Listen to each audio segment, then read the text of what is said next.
In today's video, we'll be talking to you guys about lake effect snow that's forecasted to impact parts of Michigan and Indiana, which we were talking about yesterday. Then we'll also talk to you guys about the long range forecast, where we'll talk about the early part of winter. How does December, January, February look, and March look out as of right now? Welcome everybody, my name is Shumnan, and today let's talk to you guys. We're here to talk to you guys about the weather forecast. Let's first talk to you about how much snow has fallen in the past 24 hours. And in fact, we were talking about near Rhinelander, Wisconsin. That is right about here, about 8 inches snow, roughly about 6 to 8 inches snow, just west of Marquette, near Houghton, all the way down to Iron Mountain, Michigan, and near Islander, Ashland, Wisconsin. Widespread 6 to 8 inches. That is crazy to think about here on October 17th to see 6 to 8 inches of snow that's fallen. And we'll take a look at the National Weather Service really quickly, and here we go. So there's continuing to be some winter storm warning. It is still snowing near Marquette, just west of Marquette, Michigan. The winds have been into this direction, not coming from the true north, it's more of a northeasterly direction, which is why parts of Ironwood, Houghton, Ishpeming, just west of Marquette, see most of the snow. Even Iron Mountain got a lot more snow, and it's very strong. In fact, it's been snowing as far south as Indianapolis, got some snowflakes as well. We'll take a look here at the upper part of Michigan, Gaylord, just south of Traverse City, due to the water temperature being a little bit warmer. It's not enough. It's not producing enough cold temperatures for Traverse City. They might get some snow tonight, but it's more for the interior part of the glove for Gaylord down to Cadillac, Michigan. And lastly, don't forget, near Chicago, they got some snow today. It's crazy. They got the first a trace of snow has fallen. They got some snowflakes at O'Hare and Midway, and now we got some winter weather advisory for about 2 to 4 inches snow near Rensselaer, Lake County, including near South Bend, Indiana. So we're here at the NAM 3 kilometer. We're just going to take a look at the 3 kilometer really quickly to show you guys lake effect snow, and then we'll talk to you guys about something I'm very interested to see. Is we'll talk about the winter forecast in terms of temperature wise, not snowfall wise, as of right now. Alright, so we're here at the tropical tidbit weather forecast. We're here looking at the NAM 3 kilometer to show you guys how the lake effect snow continues to plummet through. We'll also show you guys some snowfall for the entire United States. Most of this will happen tonight into tomorrow. You can see as this low pressure system moves a little bit more to the east, this is wrapped around snowfall will move back into Marquette, Michigan. Usually what happens is places next to the lake won't get the snow, that get mostly rain. That's because the lake temperature is very warm, like 50s and 60s. And even if you get cold air, or 50, 60s, that 50, 60 degree temperature will drop into maybe 40 degrees, and you'll get mostly rain. But inland, it's colder because you're colder away from the lake, like we always know. But this model is showing you some heavy rain. This will mostly be sleet, maybe some heavy snow that'll be piling in. The problem is, it's going to be really, we need it to be cold enough for it to be heavy snow. As of right now, it may not be there until late night or into tomorrow as well. But most of this will be rain, but I think this will be rain slash snow. You might get some snow near Columbus and into South Bend, Indiana, and northern Indiana as well. But look at all this. As you get to Sault Ste. Marie, you might get some snow as well. But this is very slow to move, which is why we've already picked up 8 inches of snow, and maybe a couple more inches of snow is expected over there. But I'm going to play it around right here. Here's Sault Ste. Marie. Traverse City's in the rain. If you go just in the interior part of the lower Michigan, you can get some snow, maybe even some snowflakes for Detroit. Detroit is a month early, then it moves into northeast with Buffalo and Erie getting some snow, some heavy snow in it just south of Buffalo as well. This will start to deteriorate by Thursday, and by this weekend it will be in the 60s and 70s with some severe weather, which we will talk about in tomorrow's episode. So how much snow is expected for right now? You can see another, maybe not 3 to 4. Whatever you see here, you can cut the total in half. So if you see about 8 to 12 inches, that's more like 4 to 6. If we see 2 to 4, that's more like 1 to 3. So overall, expect about 2 to 4 from places like Grand Haven near South Bend. This is a little bit more east of what the winter storm watch advisory is for, so it could be, all depends about the direction of the wind. Just west of Marquette, same spots, might get another 4 to 6, and up here near Cadillac, just south and just east of Traverse City and south of Traverse City, near Alpena, might get some 2 to 4 inches of snow. And hey, you might get a dusting of snow near Columbus, Toledo might get a dusting. Even the mountains, Appalachian Mountains, might get a dusting or some snowflakes to fall as well. And if you look at the northeast, maybe 1 to 3 inches just south of Buffalo and Erie. So that's what it's forecasting. You might get some snowflakes all the way down into the mountains of North Carolina. And now let's talk about the main part of the video, which I'm very excited to, is how is the winter going to be impacted.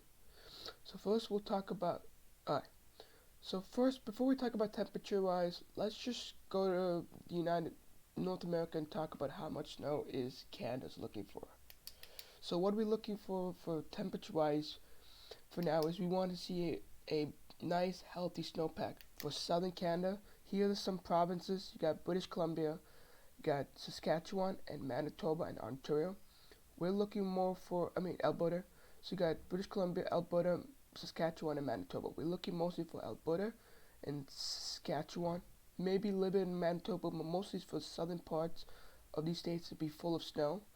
What this means is, once you get a fresh layer of snow, as well as continuously some ice building, which is starting to happen up in the Arctic, that will lay the foundation for the polar vortex to start to circle or just rotate around. And if you want a cold winter, we need to see a lot of snow in the Canadian prairies in this region, so that once the high pressure system moves into blocking high ridge in the east to Greenland, this means that then we might get some of these polar vortexes that we're currently seeing today, because they'll be forced to dive down south, and then also brings more snow for the northern half of the United States. So let's see what the GFS is printing for snowfall for the next 300 hours. So you can see some healthy snowfall for southern Canada, exactly where we want to. This part of the world, you may not see snow, but it's going to be cold, very cold as well. So, can you show this? Bill, and you can see very healthy snow. Widespread, a foot to 2 feet of snow near Thunder Bay for Churchill, which is very good. Good to see some healthy snow near Winnipeg, Alberta, Regina. This region right here is very important. If you can build some snow and get very cold, to build the ice level in the rivers, which will be good for us if you want to see some winter snow and some cold temperatures. Speaking of temperatures, we'll show you guys what temperature anomalies are currently expected. So currently, why there's not too much snow is we're having a big, so we just recently had a storm, low pressure system that went through Canada, and then about very, very warm temperature, because it's mostly a warm front, not too much cold air, so it's bringing really some subtropical air, which is why we got almost 70 degrees in the south of Alaska. As this moves in, this will move into our region, which is why we expect some record-breaking temperatures near 70 degrees, with some tornadoes and severe weather potential by the 24th and 26th.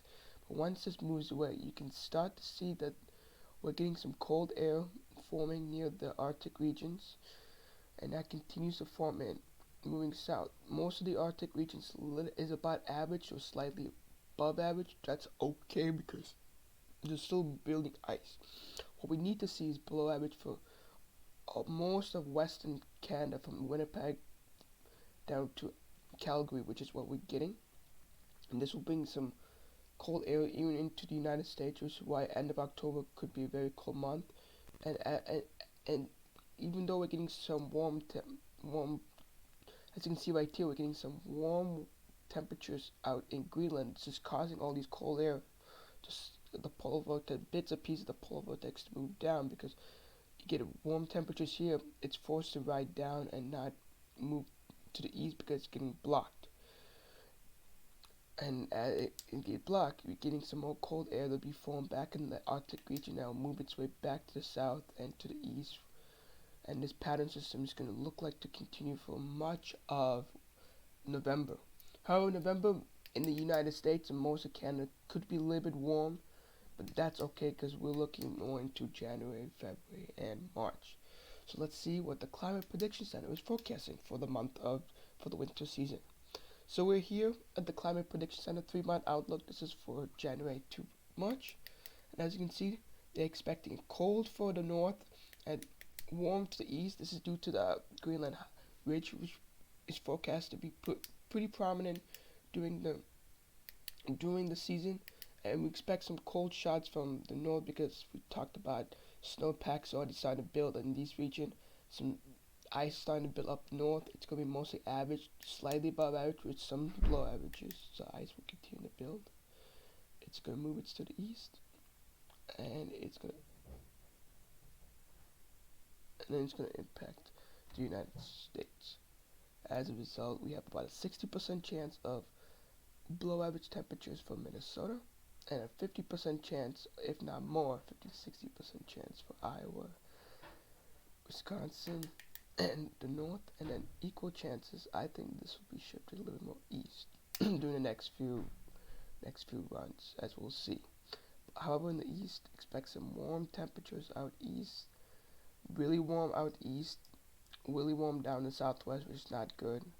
This will be pretty sad because you won't get too much snow here in the east coast or the southwest, but expected to be plentiful snowfall for the central region.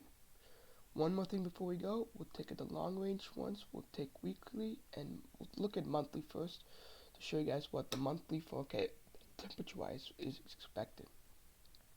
So as we can see, we expect some warm temperatures in November. I don't know if that's really going to happen. Cool in the east, then the weather pattern's going to shift. We're going to build some ice pack up north, and then we're going to get some predominantly this way. This is usually what happens in a La Nina weather pattern. Cold up north and warm down south, which is what we're forecast to be in.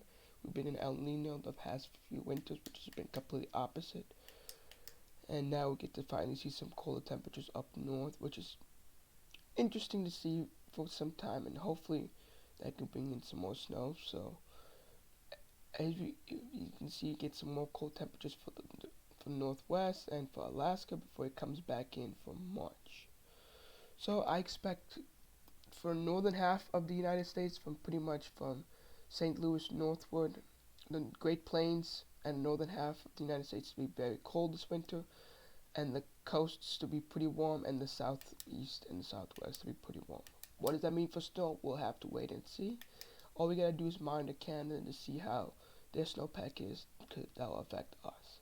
So guys, thanks for watching. This is a fun, interesting video. It's very fun, and I want to let you guys know. Please put some comments if you want to improve.